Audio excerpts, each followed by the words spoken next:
It says we're live. It does? I don't have it. We're live. Oh. Hello, world! Hey, world. Hello. Hello. Are you sure we're live? My thing doesn't say live. We're at 15 seconds. We've been live for 15 seconds.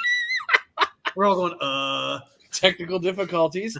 But welcome to Rally Round the Natty with me. Now it says live. It just popped up for me. With me, Santori, your host, co-host, Bengal Dad, and our special guest tonight, Mike Sands. Can't ever say that last name. I'm a terrible Italian, and I'm sorry, but you're Mike Sands to me. Mike Santagata. Sure. Santa Claus. That's got it. All right.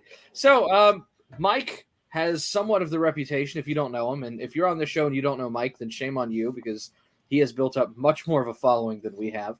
But Mike has a bit of a reputation for being a film room junkie. And as a former coach myself, I really appreciate that. I know a lot of the coaches' clinics that he watches and goes to. So when Mike speaks, you listen. Got it? I got it. That's too much credit. Look, it might be too much, but it's more than the general public should know. So at the same time, we're still doing great. But the thing that we want to give you the floor on tonight is, I think the thing everybody's mainly concerned about in Bengal land right now, which is the offensive line. What's wrong with the offensive line? It's been the case for like 6 years now, right? Right.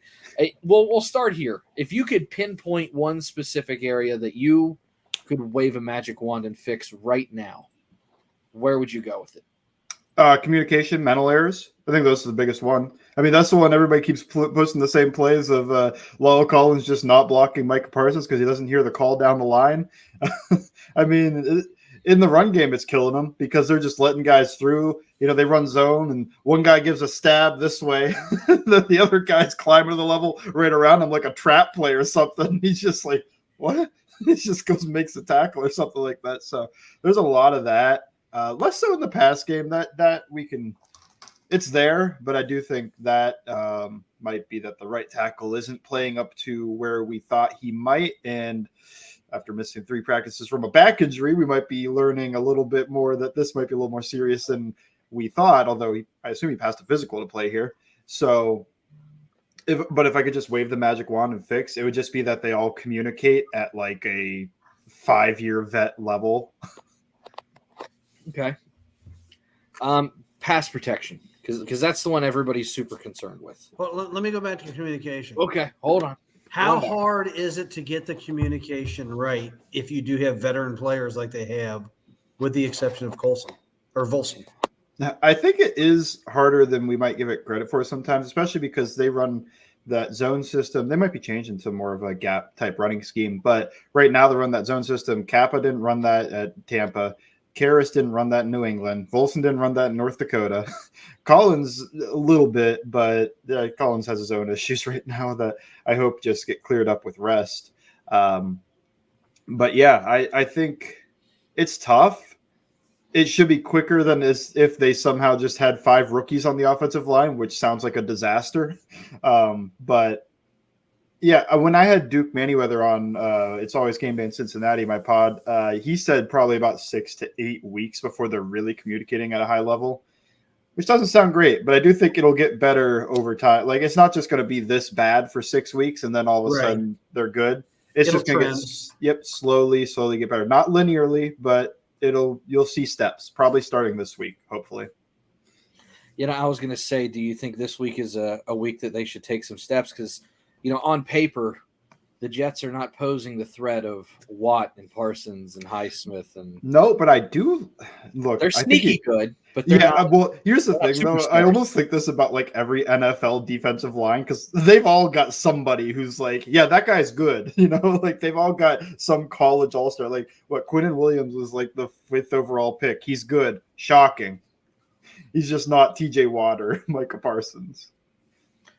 Right. How much of this communication wise do you, if we're going to play the blame game a little bit here, and I hate doing that, but to me, it's almost like a 4-headed monster when you think about this.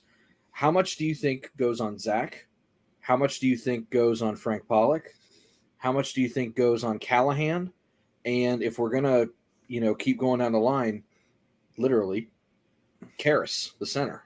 because I mean he's calling out a lot of the protections too. Yeah, but like I did mention, I guess to me the one where Collins missed is just on Collins. I don't know, like how much can the coach do to really like? Yes, you want maybe like a Bill Callahan could have this team gelling in 3 to 4 weeks, maybe 6 to 8 for like a Frank Pollock. I don't know. I don't think it's all on him. I think the players have to take ownership of their own issues at times. Collins missing that call. I don't care if that's the first week. That's Micah Parsons out there. And you should just realize, like, yeah, I should probably block that guy. You know, I just, unless there's no way they consider him as a linebacker on that play with 2 linebackers in the A gaps. Like that, nothing about that was right. So I think, to me, a lot of it's on the players. I don't know how much you can put on Zach Taylor other than he doesn't want these guys playing in the preseason, and they would be playing better probably as a unit if they played in the preseason. Callahan, I really got nothing. I don't know. He feels more like with the skill units and the quarterback types with me. I think he does stuff with the offensive line, but it almost does feel like Zach and Frank are the guys that you could really look at if you're going to blame any coaching on the offensive line. Frank for, just not being an elite offensive line coach. I think he's good, but I don't think he's elite. And I do think he gets a little bit more crap than maybe he should sometimes because Collins is just playing poorly and some of these other guys just aren't playing up to stuff. And the communication was always going to be an issue this early. But you can look at him as, well, if we had Bill Callahan, which they were going to get until Zach wanted to keep what's his name that did the bullying scandal? Jim Turner, right? Texas. He's a high school offensive line coach now, so he's free falling a little bit. But yeah, it's. I think you could put a little bit of blame on everybody, but to me, most of it probably goes on the players, and it was always going to be time before this gelled. Just look at what Kansas City did when they rebuilt their offensive line. They weren't playing as well as they did by the end of the year, early in the year. I mean, Trey Smith and Creed Humphrey, 2 rookies. They had their own issues, Orlando Brown and all these other pieces. But by the end of the year, they're a gelling, cohesive unit. It's just, can you keep your head above water until that moment so that when the offensive line is finally hitting on all cylinders, you're not already, dead. Right. Now, we always talk about Kansas City doing the reboot. That's kind of what the Bengals were likened to with how much they rebooted this line. When Kansas City was first starting out, did they struggle like this? Because I didn't get to watch them that closely. Probably not this bad, but I think Orlando Brown didn't come into the year with a back injury that's plaguing him. I do think that's really hurting Collins because when he was losing the first week, I was like, it's probably rust. Then the second week, and he's worse than the first week, and he's losing so unorthodox like. He's spinning in circles. Yeah, the spin. And it feels, and that's when the back thing clicks with me. I'm like, oh yeah, he can't bend over right now. He's got like no balance. It's not great. He's still powerful. I think that's the one plus he's got is in a straight line on like those duo plays. He can move a guy forward. He had a pancake and he had a real nice block earlier. But when they're asking him to run on zone, he looks like a 45, 50-year-old man trying to get out there with these athletes. He's struggling bending and getting back on speed rushers for sure. I mean, it's like he's giving up the inside too much too. I feel like he's overselling. He's overselling the outside, which is something he did in Dallas a little bit, but that problem is magnified when you have an injury like this. Well, the one move he's constantly getting beat on, like you said, he's backpedaling so fucking far. Call it what it is. And, guys are just doing – it's almost like that Euro step where they put their left foot in the ground and just right underneath.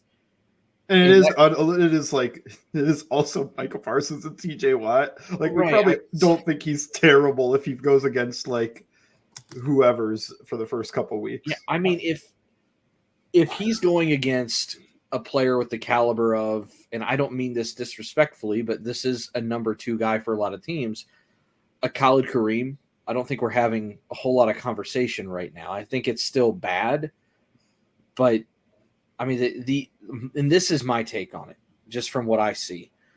When you've got the pressure coming at the angles that Burrow does right now, where you have defensive ends who are looping underneath and getting, taking that up and in angle away, where Burrow so many times would step up and over and flood. So that angle's taken away, and then, God forbid Jonah Williams isn't playing well either right now, and he gets beat around the top. There's nowhere front or backward for Burrow really to go. There's no pirouette lane. There's no rollout lane. He's kind of a sitting duck from where the two angles are being opened up right now. Yeah, they also allow their guards and centers to get a little bit more depth than other teams. I know the Chiefs, their offensive line coach, Andy Heck, I listened to him at the Cool Clinic, and he says like 3 yards is where he wants his guys to stop a bull run. Like that's as far as you get. This is a firm interior.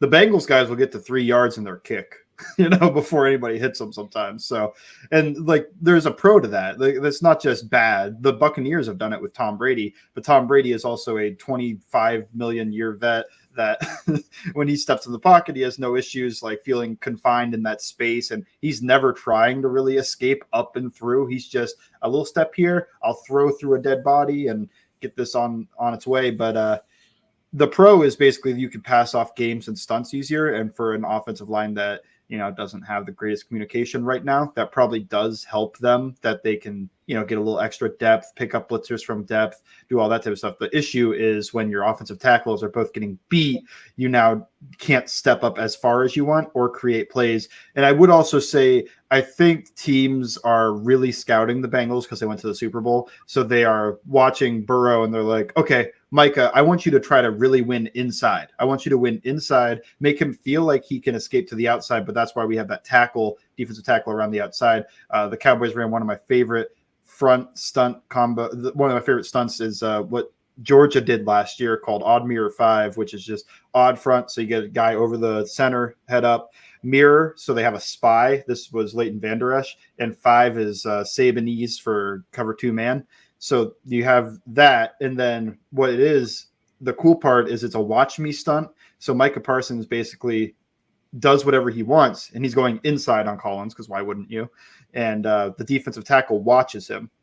So once he goes inside, the tackle goes and contains. So on that one play that Burrow didn't throw the dig to T because he's like running and ends up sliding into a sack, he thinks he can escape outside because he sees Micah come inside. And this is where I think scouting comes in. Teams are like, he wants to escape outside to his right. And then the tackle looped around and was contained. So he just goes like, oh, crap. But he looks up and he tries to escape up. And then there's the spy. And it's just like, come on. Did you catch all that, Bengal Dad? Oh, yeah, I'm all over it. It was very dark and heavy for a moment. I'm stuck on Frank Pollock not being elite. So we've all been duped. He's just another offensive lineman. Offensive line coach. I think he's good. I don't think he's bad. He's definitely not Jim Turner or anything like that. Like I think Turner was he was a disaster. Yeah. But like I think maybe he got a little bit too much hype as, the second coming of Christ, when that would have been Bill Callahan. But they didn't want him. Zach Taylor wanted his guy Jim Turner. And we saw how that went. So I don't know. I think he's good, but I think it's not an elite offensive line coach. Is that worth firing and trying to find a new guy? To me, no, but I guess you could. And then maybe you go for like Cleveland's assistant, Scott Peters, who I think is really good. But anyway, firing the offensive line coach, that's not going to help communication this year. It's bringing in a new guy. No, you're probably going to set yourself way back. One other question. Is a healthy Adeniji a better solution right now than a probably injured Collins? I would say no, because Collins still has that juice forward. Like if you want to run duo or something right behind him, you can probably get 5 yards of carry. And I think they were doing that when they ran right behind him on like downhill gap run plays right at Collins and Kappa. That is a nasty, powerful duo. But would he be better in pass protection? Maybe. I don't know. Look, Collins is getting beat. He's getting beat. But and I would say he's not even touching anybody. It's a free runner every play, it seems like. Yeah, at the end of the Steelers game, he was fine. And I was like, oh, he knocked off the rust. And then I think I went back and realized after this week, I was like, yeah, we ran 100 plays. They were probably gas by the time he was doing fine in those. He's like, I don't got to worry about the speed anymore because he can handle power. That's if he could just get guys to power into him, he'd be fine. But it's the speed and going inside that's killing him. I would say no in general. You maybe have an argument with just pass protection. But I think if it is just pass protection, I think I just need Jonah to play better, so that way I can give him a tight end on the line basically every time to just give a Right. chip. That's the one thing we've kind of been saying is if you get 4 of these guys on the same page and you just have to help one of them, whether that's a tight end or a running back in the backfield, or when they bring like a tight end, or like they used to do with Geo, where they put him as a sniffer in like the A gap or right behind the guard. If And you're they did just that down on that yeah. play. Collins just brain farts. right. But if you're down to just helping one guy, because I mean, I went through and I watched all 22 probably about 10 times for each play. So I guess in a roundabout way, I watched the offense like game plan 10 times. With the exception of Williams kind of every once in a while having a brain fart, it was mainly just Collins I had an issue with. Yeah, no, I think Williams is actually playing fine for the most part, solid like he normally does. It's just like 3 plays a game that are like a disaster. Like, what happened? Like, I can handle one of them having a brain fart every once in a while, but like when it's both tackles, and Collins is getting he got killed in that Cowboys game. Like, I thought Williams was overall whatever, like not good, not what you want, but it wasn't like we wouldn't really be talking about it as much if Burrow wasn't getting killed on the right side on basically every play. Now that's the other part. How much do you think is on Burrow? Because I see, like, if you're a PFF believer, I use a lot of PFF, but I don't treat it like gospel. They've got it as like a 50-50 split. And I think there are times where he does get a little jittery, or he maybe could have just done a slide step or stepped up or didn't necessarily have to bail. But part of that's also who we have in Joe Burrow. That's just what he's going to do regardless sometimes. But I feel like 50-50 is still a lot high on Burrow's end. Yeah, I think you could make it 60-40 offensive line, because even if the actual sacks and everything like that are 50-50 with Burrow, the reason he's so sped up right now is because the offensive line's getting him killed. So, right. If I don't think you could, if you look, a vacuum, maybe you're right. But when you actually think about these players as people and like reacting to, I've been hit 20 times today, I'm not going to take a 300-pound sandwich again. Right. Yeah, I mean, that's a different perspective. I never really thought about it that way. Of, I guess technically on film they go to him, but at the same time, if he wasn't getting killed every, I think it's 3rd drop back at this point where he's got significant pressure, then we wouldn't be talking. It seems like it's more than a third. It does. I can only think of a handful of plays this year that he's had time to like look left, right, center, and throw and step into it.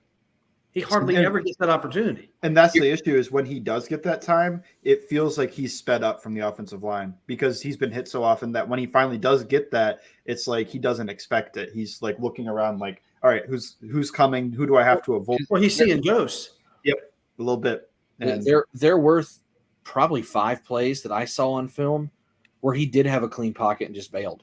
And I was like, you could have taken a half a step back or maybe a slight slide to the right. Like just stood, or just, I mean, yeah, if you just want to stand and kind of make the high point throw, and you know someone's coming in your lap, you can. But but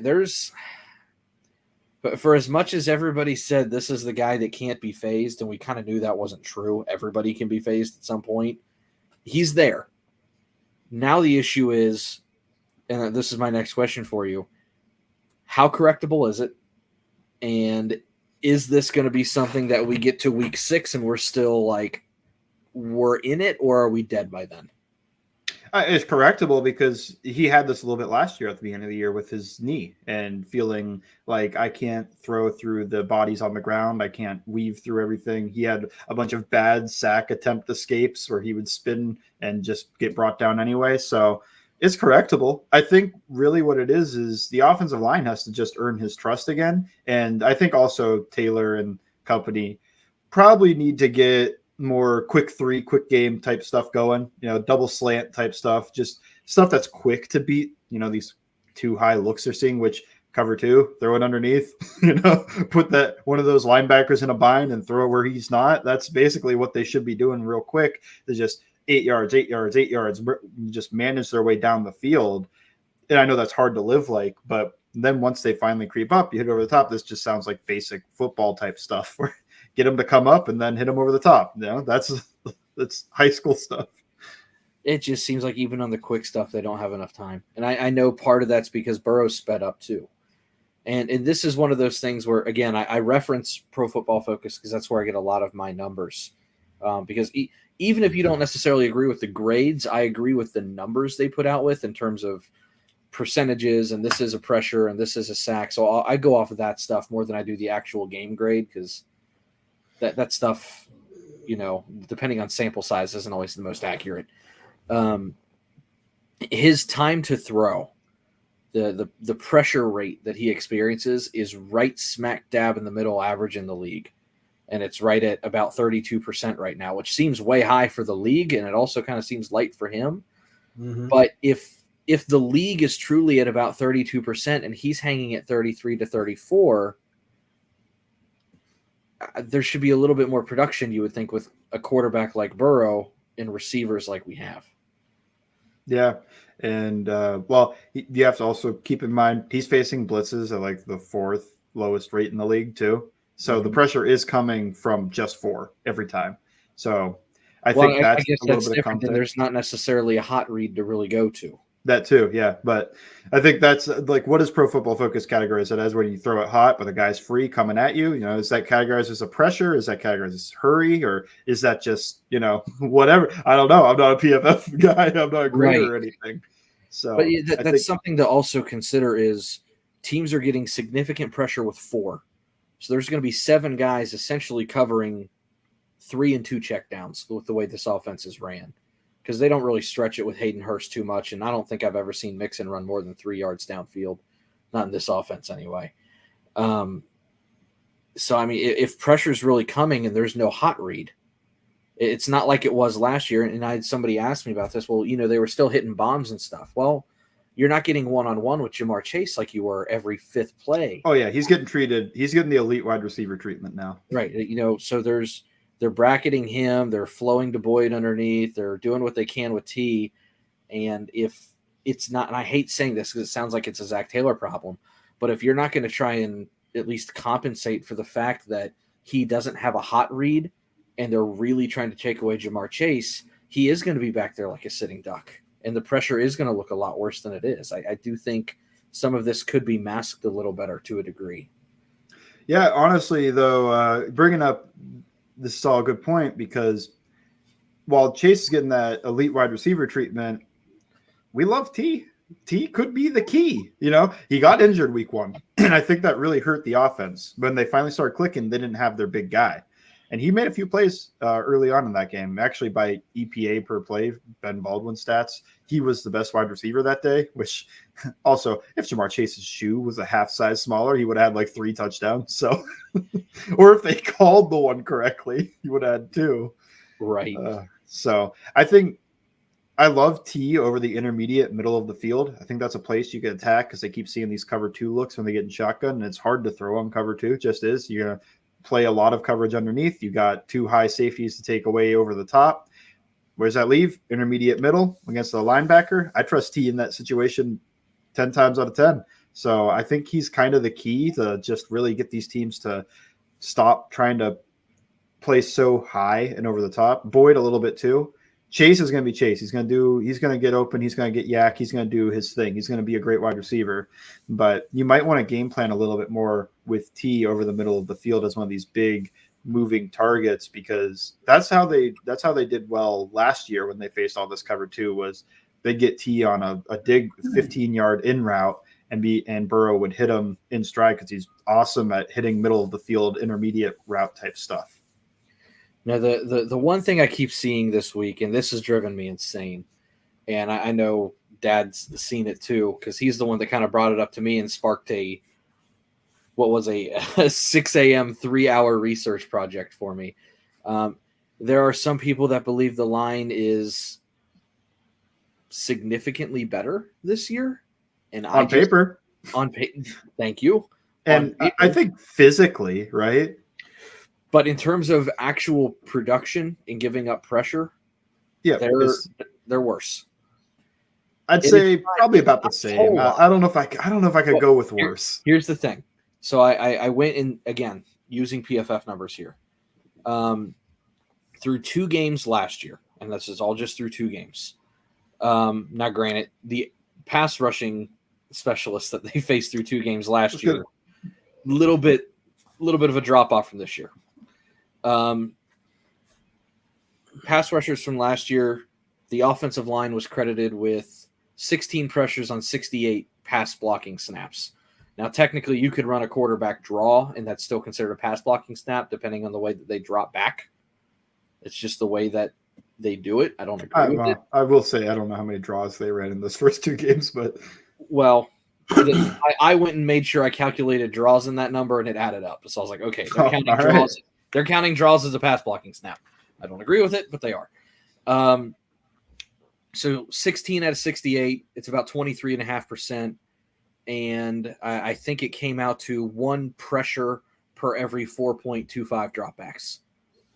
This year, they were at 25%, so just a increase.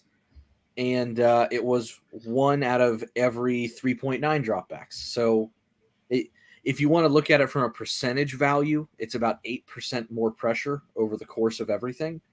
However, the thing that jumped out to me was the first 2 games last year, they had 68 pass blocking snaps. This year, they have 117.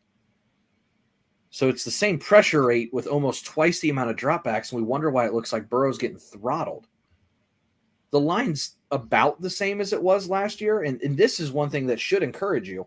The pressure rate is the same against significantly better talent, in my opinion, with Watt, Parsons, and Highsmith and everybody else that they've had to face. So pressure rate's the same against significantly better talent. They're just dropping back a metric fuck ton more. And I think it's getting the guy killed right now. it's all think of game script in that first Viking games last year versus every game this year. They were winning for that Vikings game. They were at least close for most of that Vikings game. Both games this year, they go down early. And now you go down early. What's the game script? Got to start throwing the ball. So, and I what's the most frustrating thing for me is in the Cowboys game, first play of that game was just a straight under center drop back. The Cowboys had no idea what was going to happen. They did not plan for that at all. They ran like a press cover 3 situation. So 1 high zone and they're pressed. And I'm like, Mixon right away out in the he swing. just hits Mixon. But then I'm like, how do you have a guy in the sky and you have all these tablets? How do you not see that? And then like first play of the second half, do that, but throw the deep ball to Chase. Do something like that. Like you got the look you wanted when you were poking and prodding and doing whatever, but you just checked it down and never went back to it. Right. There's things like that I try not to question Zach Taylor as a play caller. I actually think he's a halfway decent play caller. I think he gets a lot more shit than he should. And a lot of the people that say he's a horrific play caller and call for his head, I don't know if you're one of these people, but this is just my personal opinion. A lot of them have never watched film. I think he's fine. I don't think he's bad like the fans seem to think he is. He's an average play caller with a shit offensive line, and it causes a lot of problems. Yeah, it's you hit on something earlier that bothers me about our offensive line. It does seem like the interior of the offensive line backs up into Burrow's lap all the time. And you reference Brady. It appears to me that Brady has a deeper shotgun positioning, in relationship to the line than Burrow does. And I'm just wondering if that's the case, would it behoove Burrow to start another yard or 2 back? Yeah, even a half yard maybe, just if you're going to let them set back that far. Just so he has a chance to step into it. Yeah, I think you have to think there has to be, if you're going to let you're either going to let that line set back so far, which then instead of 8 yards for your quarterback depth, maybe you want to get to 9-10. And your tackles have to know that. The issue is the tackles are struggling to get guys at 8 yards. So 9-10, you give them an extra yard or 2. It's probably not going to go great, at least in those first 2 weeks. Hopefully they just pick it up. But I think you have to get the offensive line to maybe not set back to 3 yards, the interior all the time. But if you are going to allow it, I would agree with you. The other thing that concerns me, or the other thing that because I hear my son talk all the time about how bad the Pittsburgh Steelers offensive line is. Well, Mitchell what I- Trubisky. what I thought they were going to be. I thought they were going to be horrible. They've been I don't okay. think it's a good line. I think Matt Canada runs a fake offense for the most part. Well, he's running a bunch of razzle dazzle, a bunch of sleight of hand stuff. I don't know why the Bengals don't try to do something to just make the defense think for a split second, because that's all we're talking about here. That we're not. Burrow doesn't need 2 more seconds. He needs a half a second here, a half a second there. And I'm not sure if Zach is just so stubborn that he doesn't want to install something like that. But they have to do something to protect the franchise. Yeah. I think of when they run their dagger concept, the clear from the middle and the dig from the outside. Great Tampa 2 beater. Yep. Make a little square like that. Great Tampa 2 beater. They've tried it, but they know the offensive line can't hold up long enough. So then instead of they tried giving him a little extra protection, that didn't work because now there's nothing hold those linebackers underneath. And then they tried, well, what if we cheat the split? We let T start inside on his dig route. It's like, well, yeah, now the timing's borked. So I think you just have to figure something out. They tried play action. That didn't slow anything down really, because when they're in shotgun, nobody cares about their play action game. They don't really care about the run game. They don't really care about the play action. What about rolling the pocket?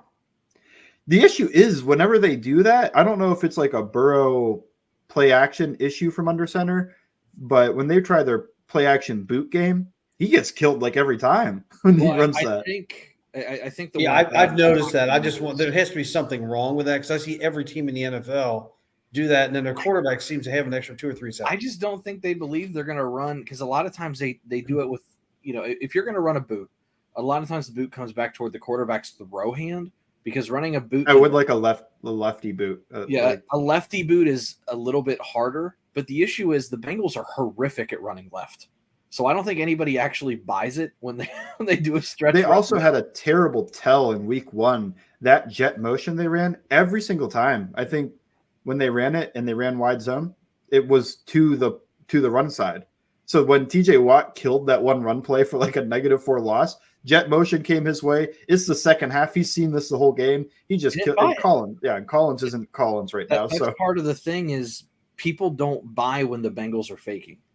I think they just have to fake straight ahead. In my opinion, I think the offensive line needs to show a little better. They've gone under center, fake straight ahead.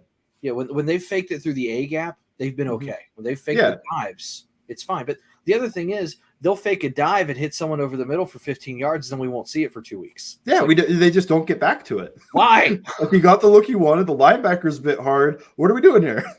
I don't know. That's the thing that does aggravate me about Zach, is they'll have something like that where it's like, you can keep spamming that until it stops, because that's you found it. That's the key. That's the thing that they're going to bite on, and then they're like, okay, never again. And if you want to talk about, I think he does some stuff good as a play caller. He gets his talented players in isolation situations and gets them the ball in space. That's great. I think when the bullets start flying and the game starts going, and I think he just kind of goes back to what he's comfortable with a lot of the time, instead of what the Kyle Shanahans and all these guys do, where they see something. And like I mentioned earlier, when they did that under center drop back and they got a perfect look and never went back to it.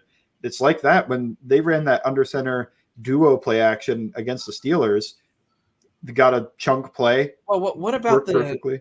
He doesn't get back to it. It's like, what about the most creative protection I think I've ever seen the Bengals run, where they pulled Volson over to Micah Parsons and he just looked like his brain stopped. It actually worked though, right? Because it was an adjustment. I liked this because they tried it against TJ Watt and he got killed because they didn't chip TJ Watt or anything. It's like, well, yeah, your left guard trying to actually just pull and block. Not a good situation. But you get that early chip from a tight end where he just kind of blocks him and you make the guy rush twice.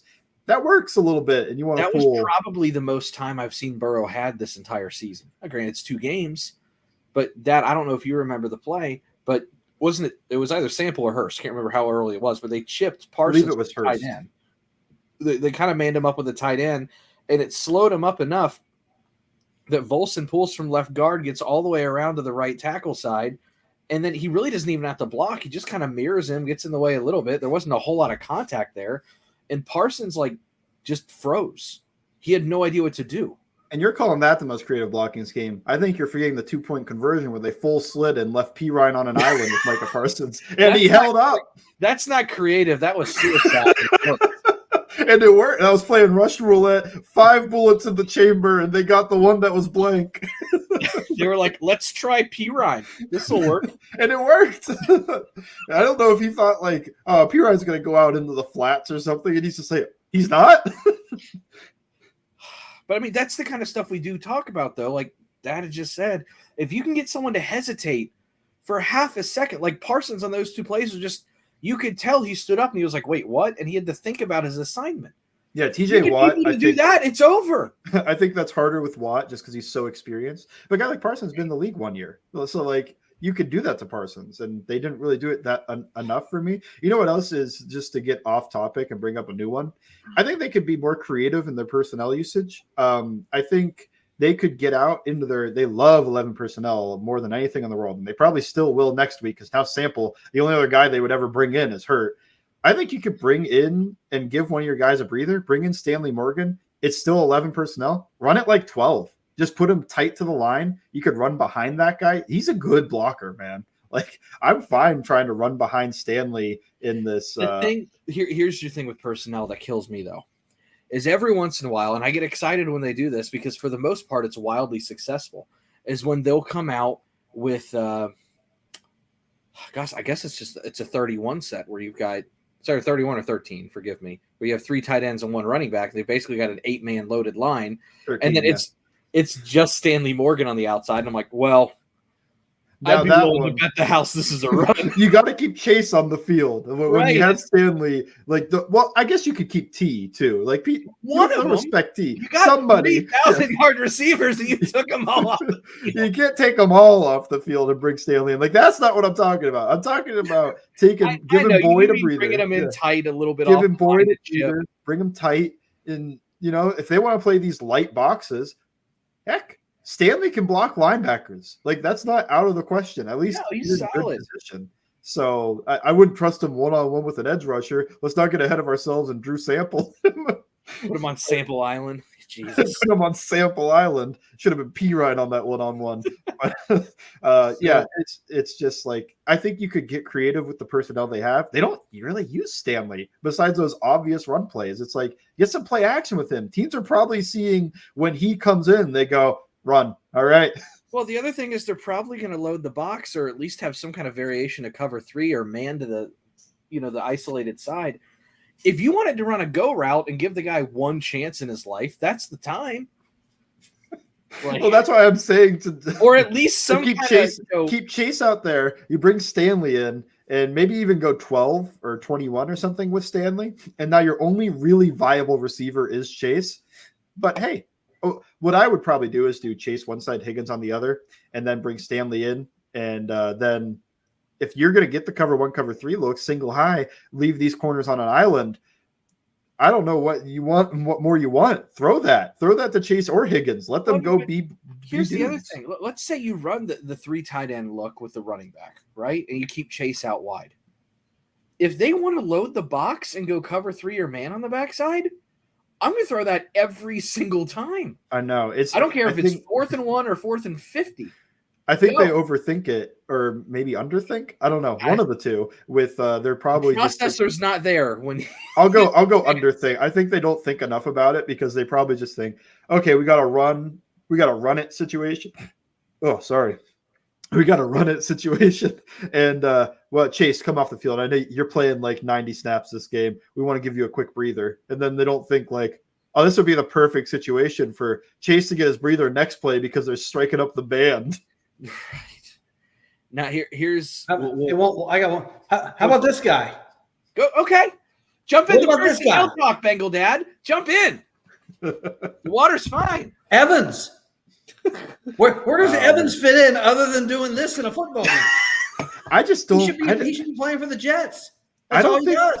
The coaching staff clearly doesn't love Evans. I think that's just like we have to come to grips with that. They were giving P. Ryan breather. They treated him like a starter in those preseason games. He didn't play a single snap, but Evans was out there into the third quarter and playing for his job. Is it something that because as fans, all we have are the little bit of film that we can consume and digest with we'll call it what it is, our limited knowledge, because we're not in there.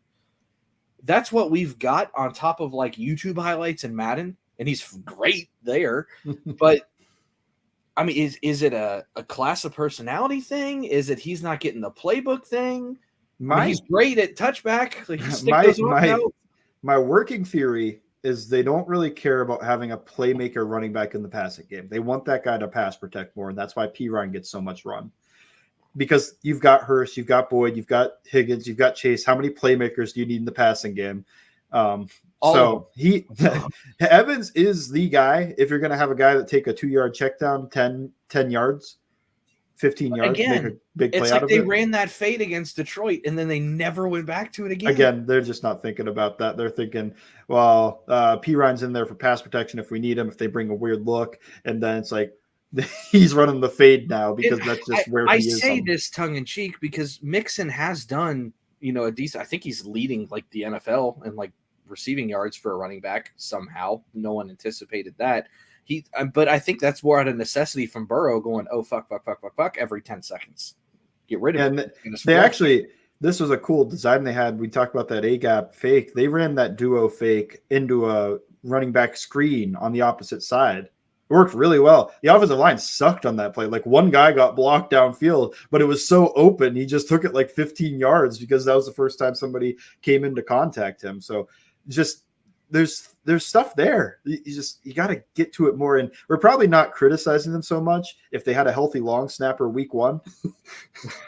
So they're 1-1 going to this week. We're like, yeah, that was a crappy loss, but at least it's 1-1, and we'll probably beat the Jets this week. Now it's 0-2. We're this close from the panic alarm. Like we're like near the turn your key moment. One key's turned. We need the second one. So let's move forward to the Jets here, because we are running a little short on time. We do try to keep them around 45 to an hour, just for sake of the algorithm. We don't want 8-hour shows. I mean, you and I could just talk this all day and I'd be fine. This is wonderful for me. I think Bengal Dad might be just trying to keep his head above water a little bit right now. I'm just learning. It'd be a whole lot better if I had graphics in front of me and I could see things. I have offered how many times to come over and show you film. Yeah, but I want to hear from somebody who knows what he's talking about. What? We're on the same page. You can trust it now. All right, we got it. I had it nearby. We got the whiteboard. Here we go. Oh my God, a whiteboard. Well, first off, the one I guarantee you it's not clicking with him is when you've said duo about 8 times. Yeah, I don't even know what you're talking about. I know that means 2, right? Duo means 2. Yes. So I got that. Football terminology is not far off from what it sounds like.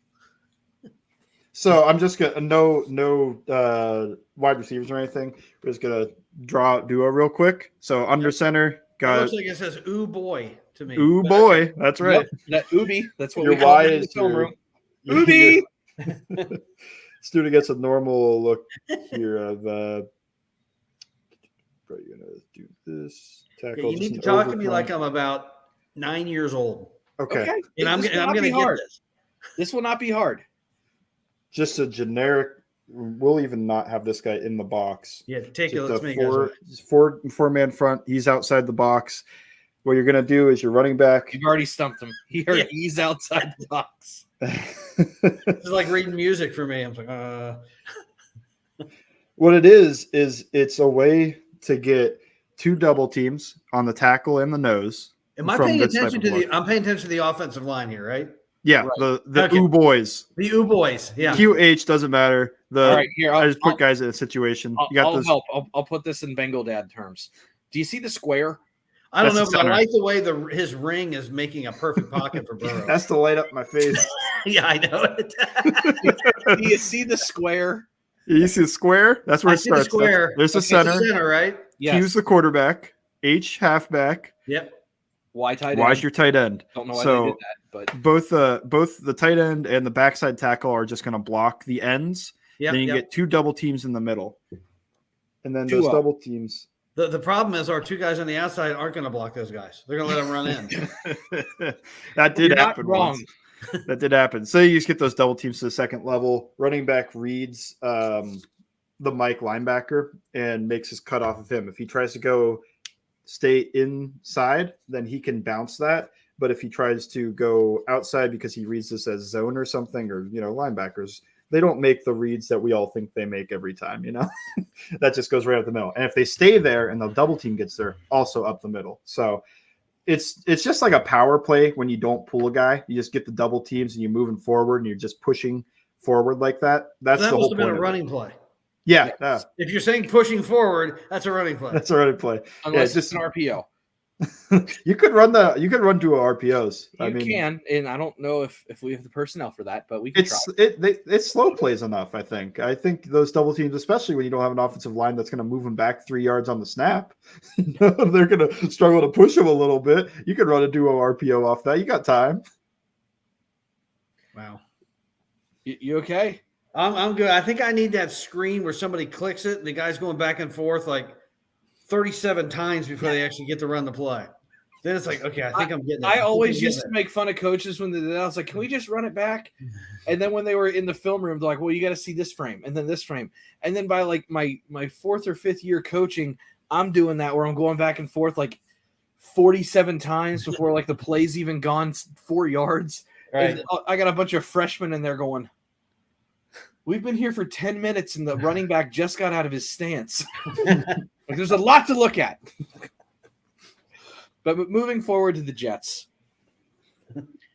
assuming it's Collins, is that Lawson side or is Lawson going to be on Williams? Lawson's on Williams. Well, who's on But Collins? Jacob Martin and Jermaine Johnson. Correct me if I'm wrong. He has not super impressed thus far. Hardly remember him in the games I watched, but I wasn't really watching for him. Well, then that's a good sign. He wasn't flashing a whole bunch against the other teams, but he was a highly touted draft pick. Didn't watch him in the draft, anything like that. So you might have. I don't know if you did. Nope. No, I didn't watch a whole lot of edges this year. Nope. And if I did, they were like mid-round type or second, third round types. I watched the Gunters of the world. I didn't watch. I didn't watch Jeffrey Gunter. It's a shame we don't have more time because I'd like to get a question answered that to me is another big problem with the Bengals, and nobody's talking about it. They're not getting any pressure on the quarterback. Oh yeah, DJ Reader's the best no pass rusher right now. Your nose tackle is your best pass rusher right now. Yeah, that's a big problem. That's a big. That's supposed to be the sprinkles on top. Nobody's getting there. Yeah, Trey Hendrickson's getting a lot more attention, but like that makes sense, dude. If you're going to be a top 10 edge, you're going to get top 10 edge treatment. Miles Garrett, TJ Watt get this all the time. That's why Hubbard or other guys have to start stepping up and getting there. BJ Hill, I think, to me, has been the one that's like, ooh, he's been very underwhelming. $10+ million a year. Paid him instead of Ogunjobi, and when you watch the two games, you're like, well, Ogunjobi's the one getting pressure. And BJ Hill's not even been a really, really good run defender right now. He's been fine, but it does feel like you could find that type of production elsewhere. And that was kind of my worry with paying. I was like, Ogunjobi might not be the better player. He's just harder to find. It's harder to find guys that can actually rush the passer and push the pocket like that. He was very splashy. Like yeah. He's very inconsistent. The highs were very high and the lows were like under like the ground. But God, he's 7 sacks, probably all basically drive killers. He probably killed like 7 drives. He tended to have timely sacks too. Yeah, I think in that Denver game, I think he had about that. I mean, you can't really coach timely. I guess it's just ratcheted up or it's luck or whatever it is. But he's like, now I'll let out the special sauce. I agree with you, though. That's a serious issue for when they start playing good offenses. They haven't faced one yet. And we talk about how good the defense is, and the run defense has been good. Pass defense, whatever. You can't let Cooper Rush and Mitch Trubisky both drive down the field. But the pressure. How much of that is on Bates? Because Bates hasn't played well either. I think Bates has been fine. I think he gave up that touchdown. Overall, I think he's been fine. I think he gets so much crap for any time he makes a mistake. Who sucked last week was Eli Apple. Yeah, he did. He couldn't cover Noah Brown. That's not on Bates. No, it was pretty bad. I have such a bad taste in my mouth from the whole thing with Bates. I hate contract negotiations. I think you just have to put that in the. You could not I can't do it. Separate because he's been fine. He's not been bad. The other thing is I'm like the 0.00001% that tends to side with like GMs and not players getting a ton of money. Oh, So in my mind, I'm that's like all you. greedy, and it's just I can't. I know I'm wrong there, but that's just that's where I'm at with it. I'm very make the money you can while you're still young, and that'll set you up for your future. I'm fine with it. If you want to make an extra 5 million or whatever, hey, I would. If somebody offered me an extra $10,000 a year at my job, I'd take it. So I get it. Like, whatever. But I do get your side of that. You have enough, but Moving back to the line, this will be one of the last couple things we talk about here. Where through 2 games, and they've been vastly different games, in my opinion, Volson. Where do you see him moving forward? I would project him as a solid, not great type of player for the future, which is a slam dunk in the late fourth round. I was going to say about an average starting left guard. Yep. He's got his issues. He's not laterally very athletic. He doesn't look like he's ever run zone at times when they try it, which I don't know. North Dakota State is very power heavy, so maybe he didn't really run zone much. But yeah, it's that was put you right better foot to the ground and go push. that they're the Alabama of the FCS. I don't know if people know that. They win the title like all the time. I know this because they were in my conference as a Youngstown State alum, and I hated them. Didn't they win 4 titles when he was there? Like, didn't he win 4 national championships? Might have. They are literally like, it's like early. It's not current Alabama where they're throwing the ball all the time. They are like Mark Ingram, Alabama, where they kill you on defense. AJ McCarron, Alabama. Yeah, AJ McCarron, Mark Ingram, Trent Richardson, Alabama. So they're not you think of FCS as low level whatever. I don't really, because there are a lot of players that come from there. Cooper Kupp. Well, you win. It isn't the SEC. You're not going to belittle yourself. You're right. How much worse is it than like playing in the MAC or something? I was going to say, if you say Marshall, my alma mater, I'm going to be a little mad. But I think North Dakota State would run through Marshall most years. They got to schedule that game. See who wins, because I think they could take on some of these D1 schools. FBS schools. But yeah, I think he's fine. I think he projects as fine. We got him against Cam Hayward. He's not going to do well. But when you got him against whoever's from Dallas, Tristan Hill, he pancaked Tristan Hill on a play. It is like, yeah, he could beat these guys. That's one thing I am not a silver linings guy, but right now I'm looking for him because the lines just got me so shattered mentally. They have given up just as much pressure as they did last year on a per play basis. And the talent that they have played and the specialists that they have played over the first 2 weeks are the best that they're going to see in any combined 2 weeks this entire year. I'm convinced of that. I don't think it gets much harder than in a 2-week span to play Watt and Parsons. There's going to be guys, the Browns are always, pretty good. They've got Myles Garrett. There's going to be solo artists out there on their line that, like you said, there's always going to be one guy on the defensive line that looks good, but I want to see how they do against the Jets. It's the third week. If they look, should be a growth here. If they look like they've looked the first 2 weeks against the Jets, I think we're in deep, deep trouble. Mm-hmm. Especially if it's not all mental type stuff. If Collins is getting beat by Jacob Martin's cross chop, but why do I know the Jets like 5th pass rushers, signature type move? Sicko. The sicko watching Jets film.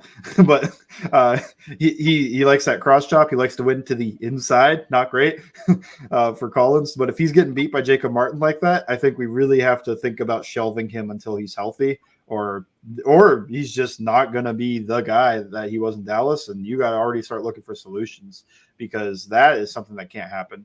He has to be able to take those guys on. The good news is they're not really paying him a whole lot. So if they do need to hit the, abort mission button, they can, and it's not going to cost them a whole lot. I think his contract's written as per game bonuses. Yeah, it's a huge letdown, but it's a huge letdown because there was so much hype behind it. But at least it's safe. There's no solution though that's imminent. Not until next year, right? No, not unless Deontay Smith or somebody wants to be like, you know what, I am the diamond in the rough. Deontay Smith didn't look like that in the preseason this year. I had faith last year in the preseason, and I'm like, that might have been variance. Yeah, he did not look great. But that's the other thing, and this will be the last thing we say before we get off. if they do have to go do something at right and God forbid and left tackle next year, because God knows what they're going to do with Jonah right now. Because I mean, we just don't know how he's going to finish this year. If they have to do something at one or both tackle spots, it's going to be through the draft or trade, because I don't think they're going to have the the liquidity to go out and start getting offensive linemen when they've got a couple of these bigger pieces due. Also, really good tackles typically don't hit free agency. Collins was one of the better ones, and Tron Armstead's the only elite left tackle I can think of in recent history to ever hit free agency, and that was because of age and injuries. So you're getting old, injured Tron Armstead, kind of like Whitworth, I guess. So that was another one, but he's old, and you're like, oh, how many years can you get out of Whitworth? Do I want to pay him while he's retired? He hit free agency because it was mainly us just dragging our feet. It wasn't. Well, they had their solution in Cedric Ogbuehi. Yeah, sure. That's the other thing. If they have to draft, do you trust them to draft it? Because to me, no. That's like Duke Tobin's like biggest flaw is being able to his do boogeyman. He can't get offensive linemen. He could find a solid guard in the 4th round, apparently, twice, left guard only. He found Kevin Zeitler before, but that was like a 1st or 2nd round pick.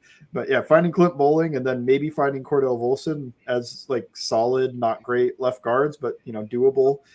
That he could do that. Offensive tackles have been a disaster with him. I mean, just think of all the guys. Jonah Williams is probably the best one that he's drafted since like Levi Jones or maybe Andre Smith. And Jonah Williams is like I hate saying this because a lot of people love him, but they always talked about the Andy Dalton line. Right now, I'm on a Jonah Williams line. If your guy's better than Jonah, you're great. If he's worse, you got a problem. I think you still, man. I think it's so hard because if you don't pay him, you're creating another problem. Because he's missed so much time. Yeah, and he looked by the end of the year last year. I thought he looked good. I thought he looked good by the end of the year last year. Playoffs, whatever. He didn't look as good. I'm hoping he's a rhythm player, and having a new left guard next to him is throwing him a little out of whack.